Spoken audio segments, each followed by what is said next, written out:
So good to have you all back. Missed you. Glad you're feeling better, Paige. Great song, right? That could be a talk in and of itself. What would I do today if I were brave? But we're going to get to that. So today is Volunteer Appreciation Sunday here. So we're going to be celebrating our volunteers later. But it's also International Women's Day. Yes. Woo!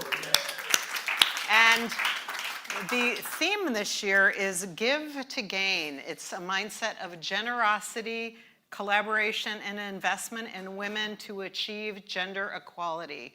And that is what empowers women to collective progress. I love that. So I just wanted to presence that. And it was super funny on the way here. I'm driving. I'm like letting my music shuffle, and I Am Woman came on. I'm like, I could have asked for that song this morning.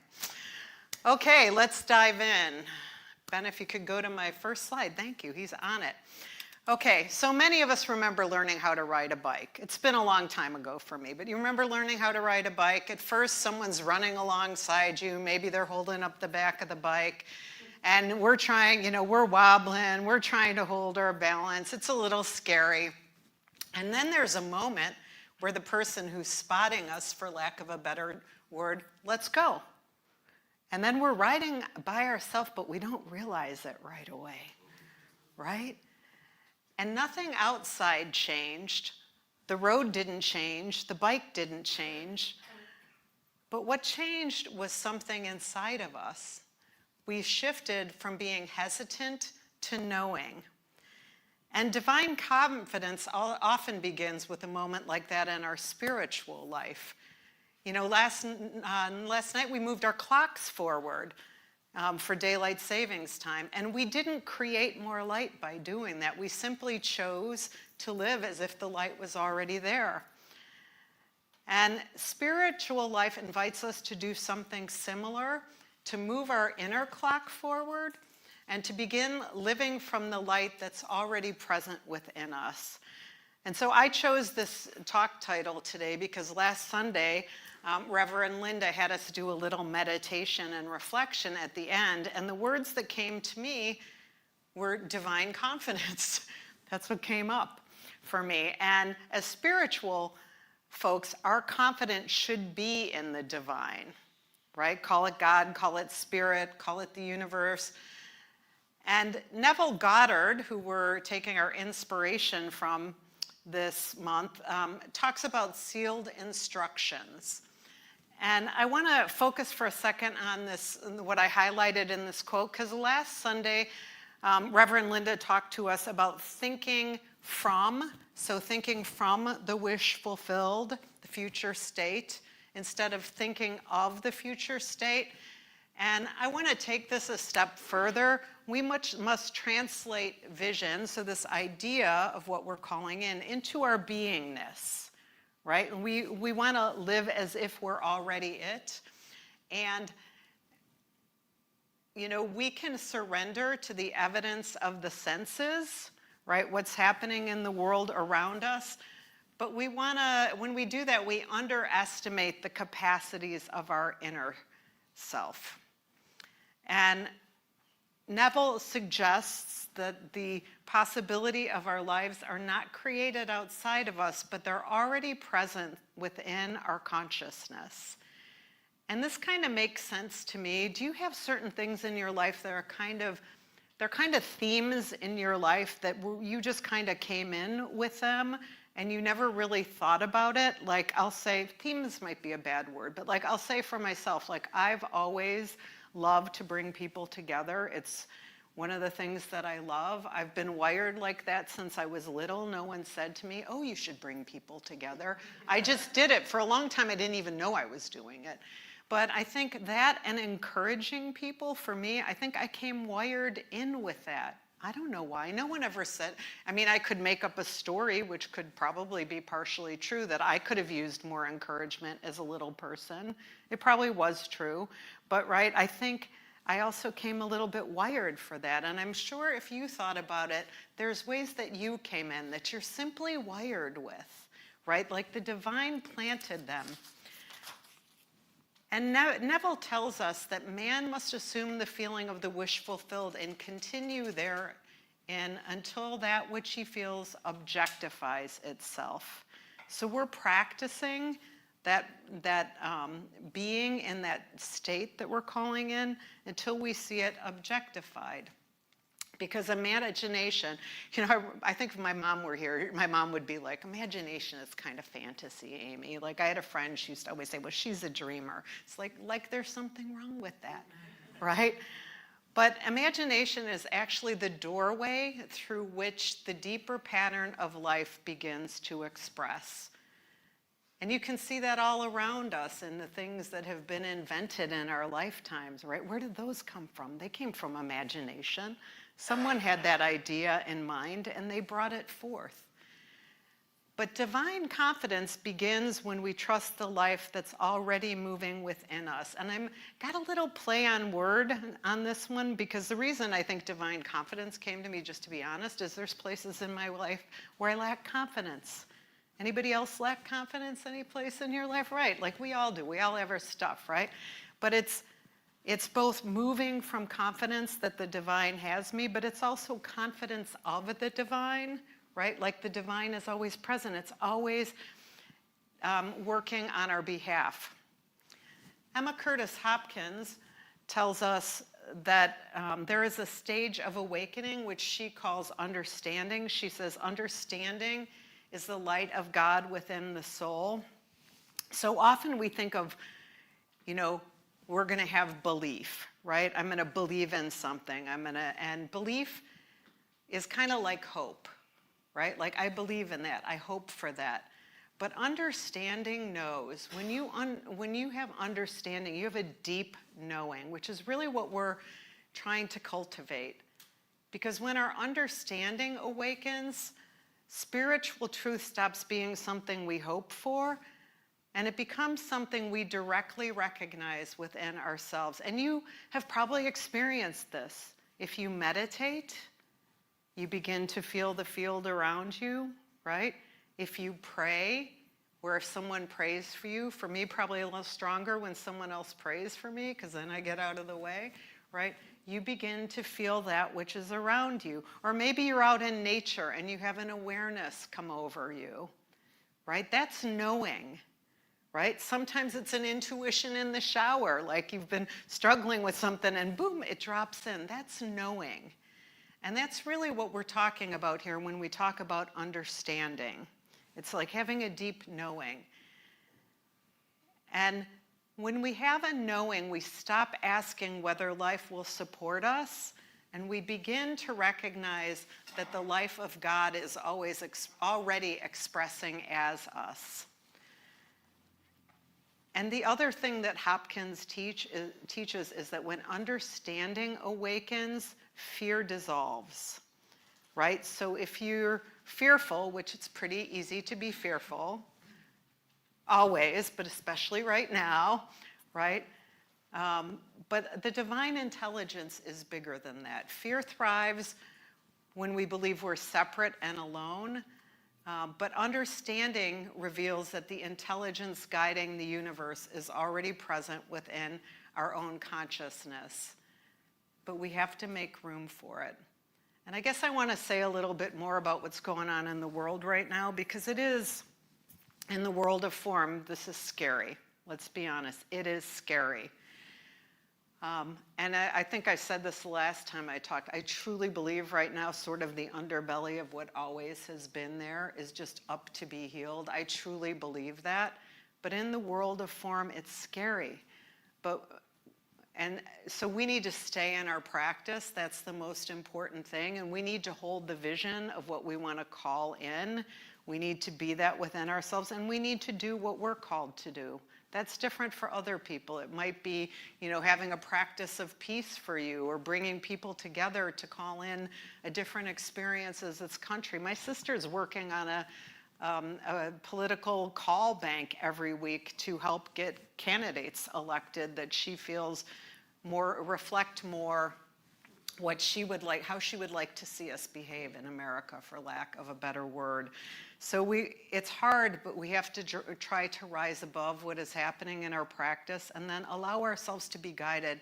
What's mine to do in everything that's happening? What's mine to do right now? And it's probably different for each one of us, right?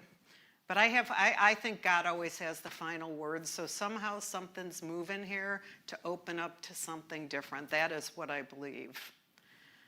So divine confidence, let's go back to what we're talking about, because I think having divine confidence right now, confidence in the divine, is even more important than ever, right? I think good always has the final word. It just doesn't look like it right now, right? But good is going to have the final word. So let's talk about divine confidence and confidence in the divine. It's not about like, I'm confident, like my personality is confident, right? Like we all know people who are confident or sometimes overconfident, right? But it's, we all know those people, right? I always say they like themselves a lot. That's what I say. But it's confidence that the divine life is expressing as us. That's what we want to have confidence in. And, you know, fear comes up in our life, right? Fear comes up in our life. And what I do is I talk to myself when my fear is up. And I remind myself, like, you know, God's got this, right? And like my human self is afraid right now, but I know I'm going to be okay no matter what, right? Because, you know, I and spirit are one. That's my true self. It's eternal. But we need to remind ourselves of that, especially with everything that's going on right now. Like, truly, we will get through this. And hopefully we'll turn out to be a better country, right? That's prayers for that. So Centers for Spiritual Living teaches that there's one infinite life present everywhere, expressing as each of us. Ernest Holmes said, the divine presence within you is your immediate and constant source of power.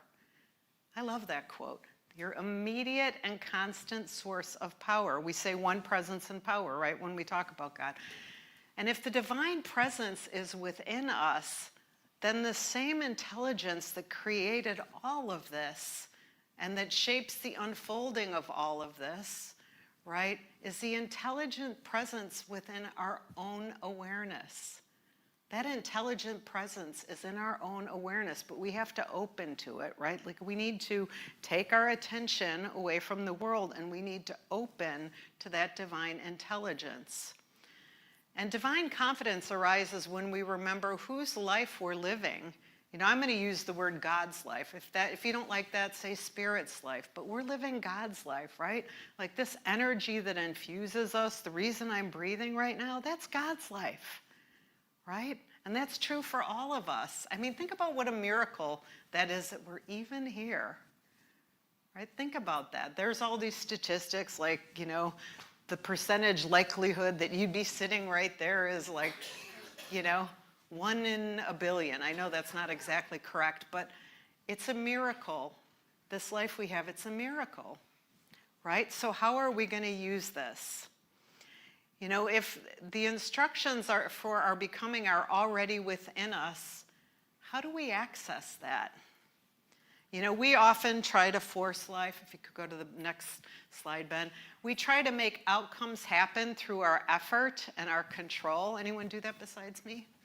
I'm just going to work harder. Right? But many spiritual teachers suggest a different approach. We want to allow and not force. And the way that we allow is to quiet the mind, inhabit the present moment, and to listen inwardly. Then we can sense the movement of a deeper wisdom. But often, we're like the water trying to rush through the rapids here, right? Like we're going to force it. Anybody ever been on a rapid and a raft? The first time I went, we tipped over. It was terrifying. You realize how strong that force is, but I went again. I got over it. But, you know, that's what I want you to think about. Like, am I forcing or am I allowing?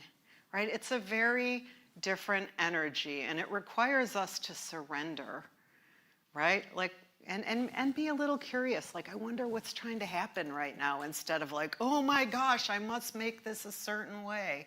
But just to embrace a bit of spiritual curiosity. And to align ourselves with the deeper movement of life that's trying to happen. And sometimes we don't know what that is, right? Like we can be calling in this future state that we desire for ourselves, but we can feel like we're blocked. Anyone ever have that experience, right? And so the way that I think about that is to just say, you know, for some reason, this is why my life is moving the way it is right now. And if I trust enough to know that it's going to show up, I can also trust enough to know that maybe that which I'm pushing so hard for isn't for me, right? It's not for me. So let's talk about accepting the now. I had to bring Eckhart Tolle in here because I think this can be a little bit confusing or conflicting for me myself, right? Like we're like, you can call in what you want, but then we're also supposed to be surrendering at the same time, right? And isn't it, it can feel like a conflict, right? Like, which is it? So Eckhart says, accept the present moment as if you chose it. Accept the present moment as if you chose it. So we have this idea we want to think from the end and embody the state of being we want to call in, but we also want to keep our attention in what's happening right now. He also says that so many people miss the now because they're in the future, right? So if we surrender to life, it's like yielding, right? It's not opposing the flow, it's allowing. And I think the subtlety here is that if we're surrendered to seeing where Spirit is taking us, then we cultivate the felt sense of what we want to call in, right? But that starts with our beingness. But at the same time, we want to allow ourselves to be where we are. And often, when we stop resisting, that's when clarity starts to come. You know, I can think of so many examples in my life, and I'm sure you can too, where it's like I thought something was going a certain way, and then it didn't happen, but something better happened, which also was the same, you know, felt state that I was calling in. It just came a different way, and so we need to stay open and stay rooted in our knowing of Spirit. And to have confidence of the divine as the truth of our lives. That is the truth, right? It's a power and presence that's seen and unseen. You know, I was at, on Friday, I do work with an organization called Vistage outside of Cityside, and we had a gathering of people. Some of them are retired, some of them are still working, but they're all people who have done the work we do for more than 10 years. And the person who organized it said, decided that the theme was like really around fire and like what keeps you fired up. But there was also a little play on words about getting fired, right? And so it was like working with this idea of like, where's your passion? And then this idea that sometimes something ends for something new to begin. And it was really cool. And there were so many stories of people who were like, yeah, I got fired. And then this happened and that happened. And here I am. And I'm so happy that I'm here. So I just share that because it's like life works that way for us. And we just have to appreciate what's happening. And Eckhart tells us that life becomes helpful and cooperative when we surrender. Isn't that a great thought? And you've seen this, right? You've seen this in your own life where you're like, wow, that seemed like a coincidence. That was synchronicity. That was serendipity. You've seen that, right? If your focus is on the state that you want to call in. So we're going to do something a little out of order today.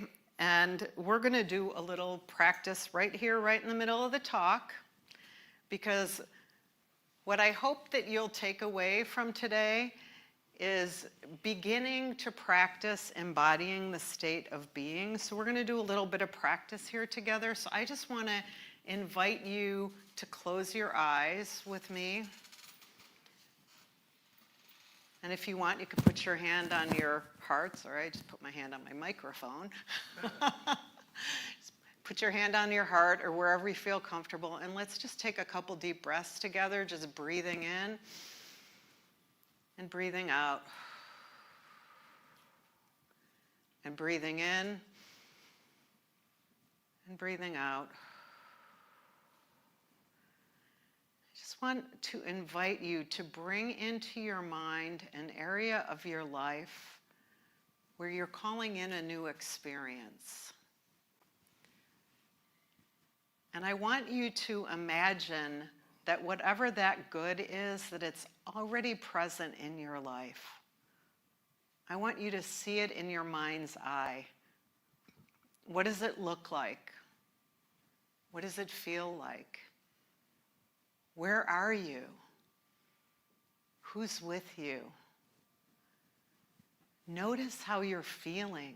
What is the energy that you're feeling in your body as you see this coming into form?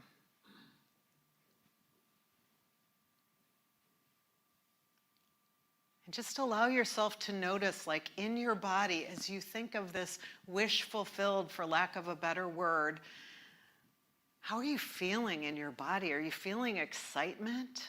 Are you feeling joy? Are you feeling happiness? Are you feeling the energy of gratitude because you're seeing it happen? Just invite you to, even in your mind's eye, just to notice what's there and be grateful for it. Just notice what's present.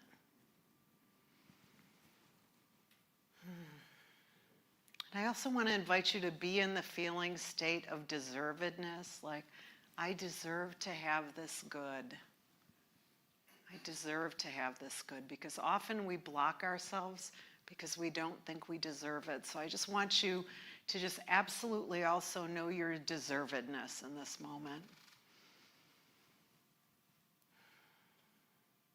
And just let your visual awareness just expand a little bit where you are, beyond what's right in front of you. What is the broader energy? What's the light around you? What's the goodness around you that you're feeling and experiencing?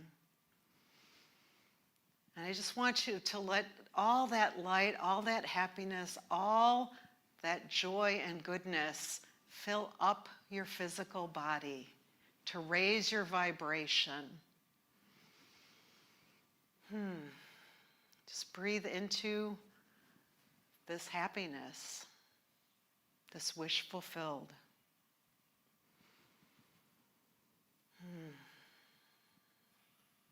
I almost hate to bring us back, but I got to bring us back.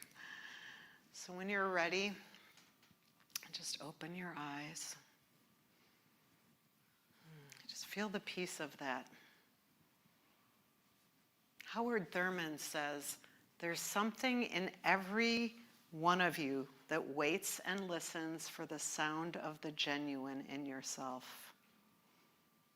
That's what you just saw and felt. That's the genuine in yourself. And as you're listening to that voice within you, then your understanding is awakening. Your knowing is awakening, as Emma said. And so I invite you to take this out into the week, and I'm going to ask Ben to go to the next slide. And I created a little slide, actually my friend ChatGPT and I created this together.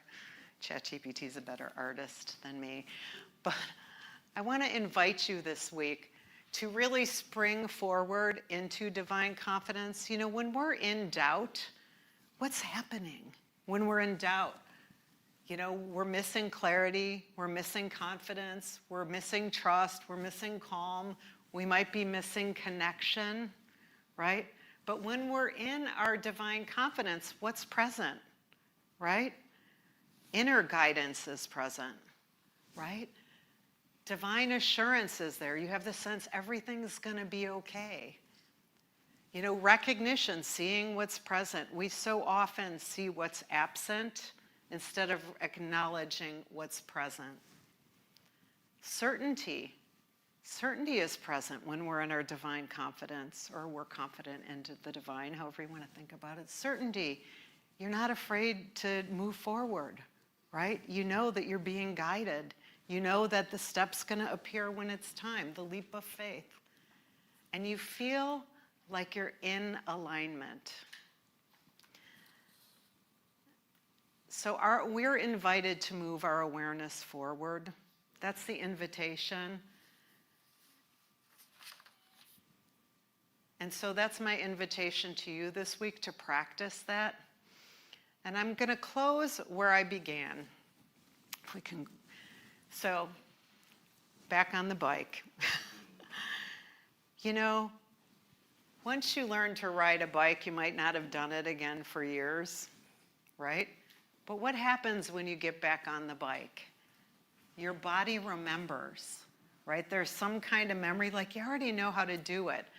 And the road might change and you're driving along, but your balance remains.